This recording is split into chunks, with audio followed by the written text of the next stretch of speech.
जब भी हम नया फ़ोन खरीदने जाते हैं तो हम उस फ़ोन का कैमरा, उसकी बैटरी कैपेसिटी कितनी है, कितना जल्दी आपके फ़ोन को वो चार्ज कर पाता है, उसकी मेमोरी कितनी है और बहुत सारी चीज़ें देखते हैं। डिज़ाइन भी हमारे लिए मेन होता है, लेकिन एक फ़ोन खरीदने के लिए सबसे मेन जो बात आती है वो होती है उसका प्रोसेसर, कि उसका प्रोसेसर कितना ज़्यादा फास्ट है। तो आज हम इसी टॉपिक को लेके आपके सामने आए हैं। So without wasting any time, let's begin.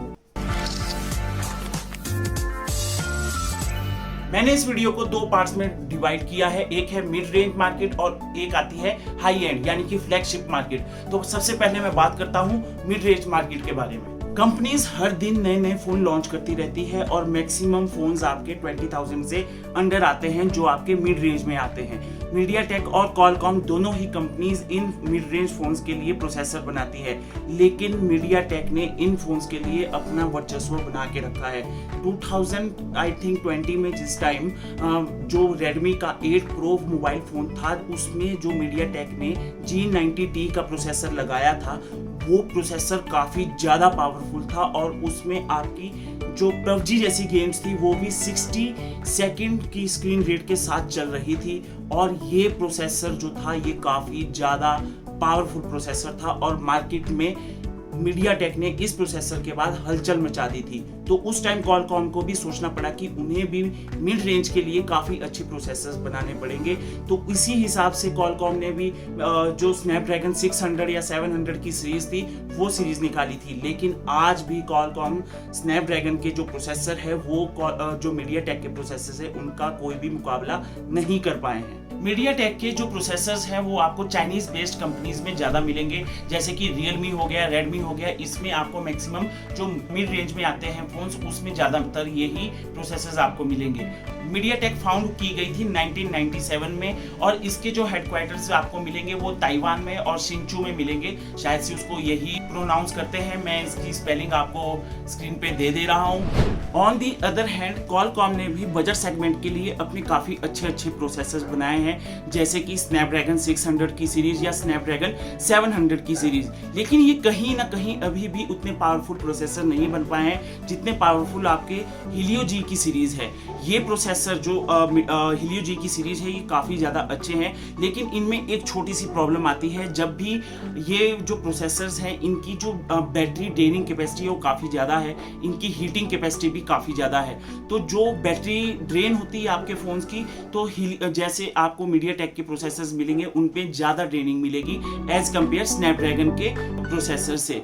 अभी भी मैं आपसे यही कहूँगा कि अगर आप बजट सेगमेंट में अपने लिए कोई एक अच्छा फ़ोन खरीदना चाहते हैं तो आप मीडियाटेक के प्रोसेसर्स पे जाइए, क्योंकि मीडियाटेक के प्रोसेसर्स अच्छे हैं स्नैपड्रैगन से।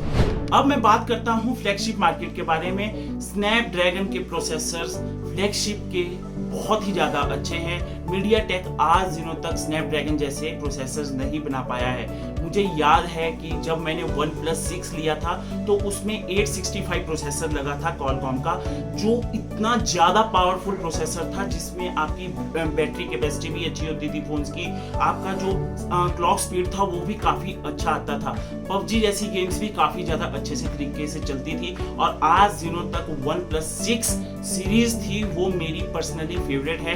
और भी फोन्स में आपके कॉलकॉम के जो प्रोसेसर्स हैं वो मिलेंगे, लेकिन जो फ्लैगशिप रेट के बारे में अगर हम बात करें तो मीडियाटेक अभी तक वो प्रोसेसर्स नहीं बना पाया है। हालांकि रियलमी के साथ उन्होंने जो अपनी डायमेंसिटी प्रोसेसर थे, जो 5G प्रोसेसर्स हैं, उनको लाने की कोशिश की गई थी, लेकिन अभी भी दूर दूर तक वो कॉलकॉम को ओवरटेक नहीं कर पाए हैं। प्रेजेंट टाइम में कॉलकॉम की 888 जो चिपसेट है वो आ रहे हैं, नए नए फोन्स उसी में आ रहे हैं, लेकिन ये बहुत ही ज़्यादा हाईली कॉस्टिंग है।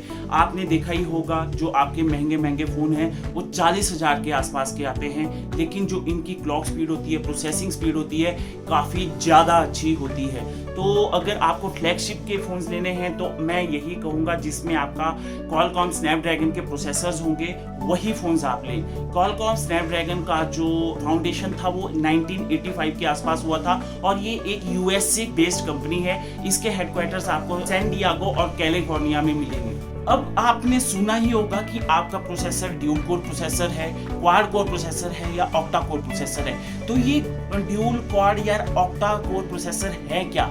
इसमें आपके जो कोर्स होते हैं, जैसे ड्यूल कोर प्रोसेसर हुआ उसमें 2 कोर्स लगे हुए होते हैं, जो आपका क्वाड कोर प्रोसेसर होता है उसमें 4 कोर्स लगे होते हैं, ऑक्टा में आपके 8 कोर्स बने हुए होते हैं। जितने ज़्यादा कोर्स होंगे उतना ही पावरफुल आपका प्रोसेसर माना जाएगा। मीडियाटेक अभी 12 कोर्स पे भी काम कर रहा है और जल्दी ही वो मार्केट में नया अपना प्रोसेसर लेके आएगा, और मुझे यकीन है कि एक दिन मीडियाटेक क्वालकॉम को भी टक्कर देगा फ्लैगशिप फोन में। आप इसको इजी वे में इस तरह से समझ सकते हैं कि एक 50 किलो की बोरी है, अगर आप उसको अकेले उठाना चाहोगे तो आपको काफ़ी ज़्यादा जोर लगाना पड़ेगा। अगर आपके साथ आपके 4 दोस्त होंगे तो आप सोचिए कि 50 किलो की बोरी को आप कितना इजीली उठा सकते हो। तो यही होता है प्रोसेसर का काम, जो उसमें कोर्स लगे हुए होते हैं। अब बैटरी लाइफ पे आते हैं कि प्रोसेसर्स ही आपके ज़्यादातर बैटरी लाइफ को ड्रेन करते हैं। तो जो स्नैपड्रैगन के प्रोसेसर्स हैं वो कम बैटरी को ड्रेन करते हैं एज कम्पेयर मीडियाटेक से। जल्दी ही मीडियाटेक इस प्रॉब्लम को भी सॉल्व कर देगा, लेकिन अगर आपको बजट सेगमेंट में कोई भी फ़ोन लेना है तो मैं आपसे कहूँगा कि मीडियाटेक के प्रोसेसर ही आप खरीदें। अगर आपको फ्लैगशिप लेवल पे जाना है तो मैं आपसे यही कहूँगा कि स्नैपड्रैगन, जो क्वालकॉम स्नैपड्रैगन है उसी के प्रोसेसर्स के फ़ोन खरीदे, क्योंकि वो काफ़ी ज़्यादा बेस्ट प्रोसेसर्स हैं आपके फ़ोन के लिए। तो गाइज़, मैं आपसे एंड में यही कहूँगा, प्लीज़ आप हमारे चैनल को सब्सक्राइब करें। आई होप जो मैंने आपको नॉलेज देने की कोशिश की है, आपकी जो क्वेरीज होगी फ़ोन से लेने से रिगार्डिंग, वो भी थोड़ी दूर होगी। आप कमेंट सेक्शन में बताएं कि आपको ये वीडियो इंफॉर्मेटिव लगा या नहीं। आप मुझे इंस्टाग्राम और फेसबुक पे भी फॉलो कर सकते हैं। तो आपसे मिलते हैं हम अगली वीडियो में, तब तक के लिए जय हिंद, जय भारत।